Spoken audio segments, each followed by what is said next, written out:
près de 2 animaux par jour. C'est le nombre d'animaux de compagnie qui sont abandonnés dans les refuges au Québec, en fait. Ah ouais, 2 par jour, c'est énorme. C'est glaçant, hein. Et attention, on parle pas d'abandon par manque d'amour ou à cause de négligence.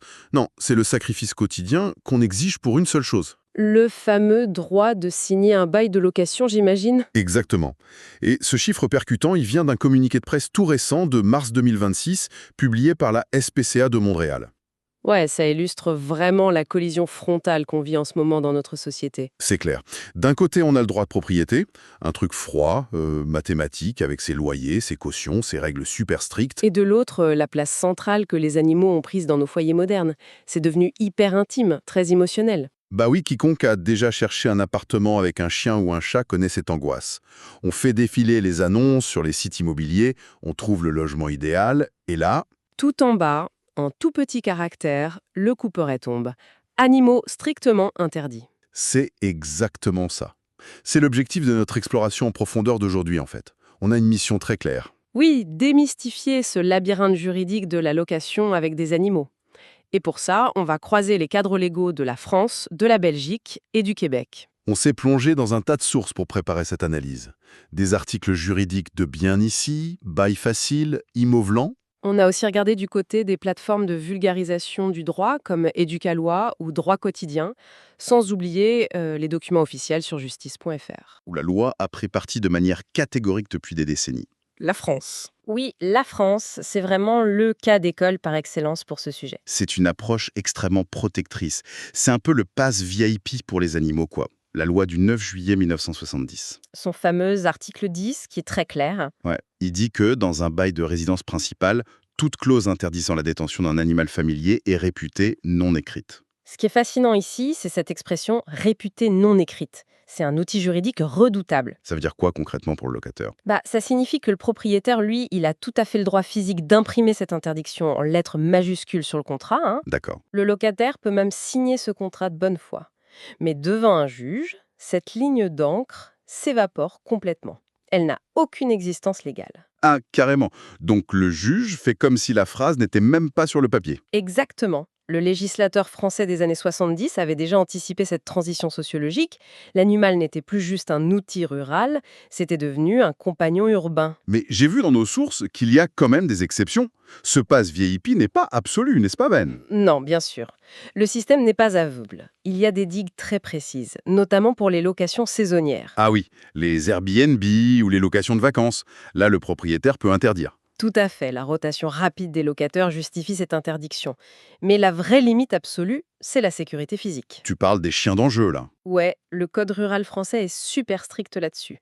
Il divise ces chiens en 2 catégories bien distinctes. Les sources mentionnent la catégorie 1, les chiens d'attaque. C'est les croisements sans pédigree qui ressemblent morphologiquement aux pitbull, mastiff, tout ça. Voilà. Et pour ces chiens-là, l'interdiction dans le bail est formelle et inaliénable. Le propriétaire a le droit absolu de les refuser. Et la catégorie 2? Les chiens de garde et de défense, genre Rottweilers ou Staffordshire Terriers avec un pedigree LOF. Pour eux, c'est différent. Le bailleur ne peut pas les interdire globalement, mais il a un droit de regard. Il peut exiger de voir le permis de détention. Et la loi impose aussi la muselière et la laisse dans les parties communes, les ascenseurs, etc. Exactement. C'est très encadré. Ok, je comprends la volonté de prévenir les drames. Mais laisse-moi te soulever une incohérence flagrante. Je t'écoute. Imaginons un locataire avec un minuscule chihuahua qui n'a reçu aucune éducation. Il est terrifié par son ombre, il passe ses journées à gratter le parquet et à déchiqueter les portes. Le cauchemar du propriétaire, quoi. Et exactement. Et de l'autre côté, t'as un Rottweiler de catégorie 2, dressé par un pro qui dort sur son tapis sans bouger. Ouais, je vois où tu veux en venir. Bah oui, financièrement, pour le propriétaire qui a mis ses économies dans cet appartement, le chihuahua est une catastrophe.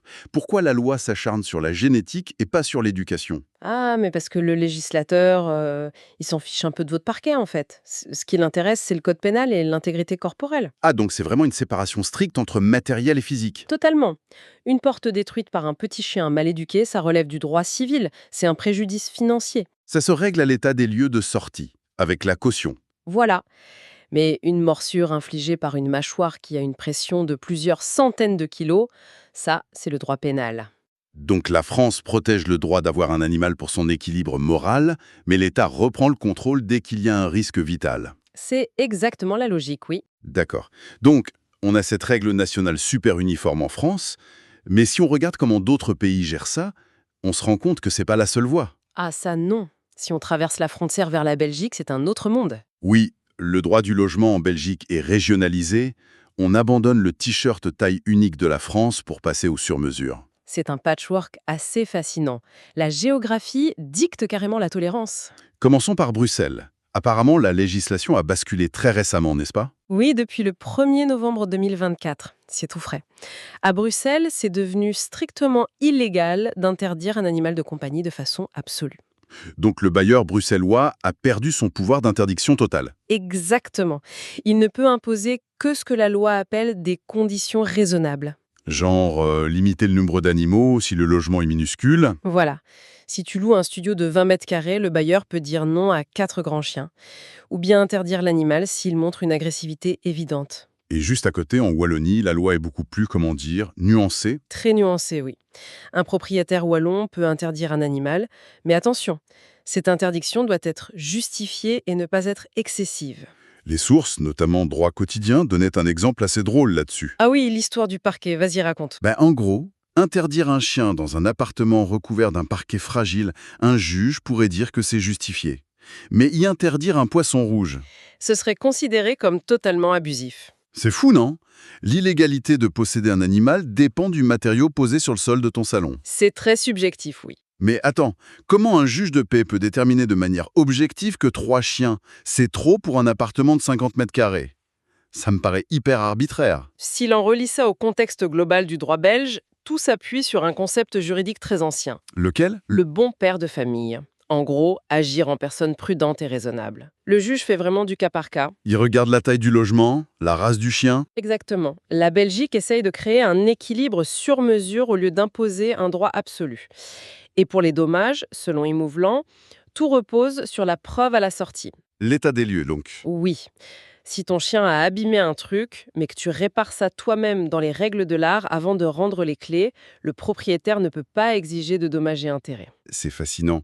Donc, l'Europe a juste ses curseurs entre la France et la Belgique. Mais alors, de l'autre côté de l'Atlantique, il se passe un truc énorme. Un véritable séisme juridique, oui. Et c'est là que ça devient vraiment intéressant. On retourne au Québec, où on est en pleine révolution sur cette question précise. L'année 2026 marque un tournant historique là-bas. Ça transforme le statut même de l'animal. Historiquement, le Code civil du Québec était complètement muet sur la question, c'est bien ça, hein? Résultat, c'est la liberté contractuelle qui primait. Les propriétaires ont toujours eu le droit d'inclure des clauses interdisant les animaux. Sauf quelques rares exceptions, genre chien guide ou zoothérapie. Voilà, mais pour 99% des locataires, si le bail disait non, c'était non. Et puis est arrivé le 23 mars 2026. Le tribunal administratif du logement, le fameux TAL. Oui, la juge Suzanne Guevremont a rendu une décision qui a fait l'effet d'une bombe. Elle a carrément annulé une clause interdisant les animaux. Et elle n'a pas mâché ses mots. Elle a jugé ça abusif. Elle a dit que c'était une intrusion oppressive dans la vie privée et familiale. C'est le mot-clé, hein, familial. Elle s'est appuyée sur la Charte des droits et libertés de la personne du Québec. C'est incroyable. Le jugement reconnaît donc officiellement que l'animal de compagnon n'est plus juste un bien matériel, mais un vrai membre de la famille. Majeur. Surtout en temps de pénurie de logements abordables. C'est ce qu'ils expliquaient dans leur communiqué. Le rapport de force était complètement miné. Oui, quand il n'y a pas de logement dispo, les locataires sont acculés. Ils doivent faire des choix déchirants entre avoir un toit et garder leur animal. D'où ces 2 animaux abandonnés par jour à la SPCA. Mais mettons-nous à la place du propriétaire une seconde. Vas-y, fais l'avocat du diable. Si l'animal est maintenant un membre de la famille, le propriétaire n'est-il pas complètement dépossédé de son droit de protéger son investissement? C'est l'argument numéro 1 des associations de propriétaires, évidemment. Bah oui, c'est comme interdire à quelqu'un d'avoir un bébé, tu peux pas. Mais un chien, ça peut détruire un appartement. La juge Guevremont a anticipé ça. Elle a statué que le Code civil actuel offre déjà une protection largement suffisante aux propriétaires. Comment ça? En fait, si l'animal cause des dommages réels, le propriétaire a tous les recours légaux pour se faire dédommager. Donc pas besoin d'interdire de manière préventive, on punit l'acte, pas le potentiel. Exactement. c'est la responsabilisation du locataire. Alors qu'est-ce que tout cela signifie? Parce qu'on voit bien le dénominateur commun entre la France, la Belgique et le Québec. Le dénominateur commun, c'est le contrat social et la gestion des nuisances. Ouais, parce que t'aies le pass VIP français ou la charte des droits québécoise, le droit d'avoir un animal n'est jamais le droit de déranger tes voisins. Jamais. Le locataire doit jouir des lieux paisiblement et ça, c'est universel. Les articles de Bien ici et Bail Facile expliquent d'ailleurs la nuance stricte en France concernant les aboiements. Ah oui, la différence entre la journée et la nuit. C'est ça. La journée, entre 7h et 22h, pour que l'aboiement soit considéré comme un tapage diurne, il faut qu'il soit intense, répétitif ou durable. Un chien qui aboie une fois parce qu'il entend la sonnette, c'est pas grave. Voilà. Par contre, la nuit, entre 22h et 7h, tout bruit de l'animal devient du tapage nocturne. Tolérance zéro. Et au Québec, la plateforme Éducalois est très claire aussi.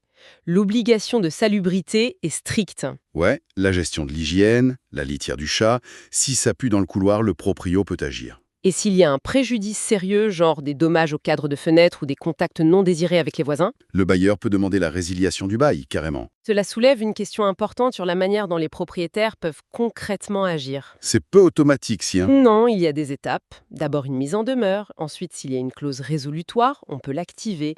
On peut aussi avoir une plainte formelle d'un voisin. Mais j'imagine que ça prend du temps et de l'argent. Énormément. C'est pour ça que toutes les sources encouragent toujours la résolution à l'amiable en premier lieu. Surtout qu'un chien qui hurle toute la journée, c'est souvent un chien angoissé. L'intervention d'un éducateur canin est souvent la meilleure solution. Tout à fait. Régler le problème à la racine plutôt que de finir au tribunal. Donc, pour résumer cette exploration, on voit bien que la présence d'un animal n'est plus du tout vue comme une simple question matérielle. Non, c'est devenu un véritable droit fondamental qui redéfinit ce qu'est un domicile et même la notion de vie privée. Ce qui m'amène à une dernière réflexion, un peu provocatrice pour les gens qui nous écoutent. Oh, j'aime bien ça. Dis-moi. Si la justice, comme on l'a vu au Québec, reconnaît légalement l'animal comme un membre de la famille, protégé par la Charte des droits, Ouais. est-ce que les futurs promoteurs immobiliers, l'architecture urbaine de demain, seront légalement obligés d'inclure des infrastructures pour les animaux? Genre comme on le fait pour l'accessibilité humaine aujourd'hui. Exactement. Des parcs à chiens intégrés dans chaque immeuble, des matériaux spécifiques, des stations de lavage obligatoires dans les nouveaux projets résidentiels. C'est une excellente question. Si c'est un membre de la famille avec des droits, l'espace urbain va devoir s'adapter, c'est certain. Ça laisse matière à réflexion pour l'avenir de nos villes. L'analyse d'aujourd'hui s'achève ici. Merci à quiconque cherche un logement ou s'intéresse à ces questions de nous avoir suivis dans ce labyrinthe juridique.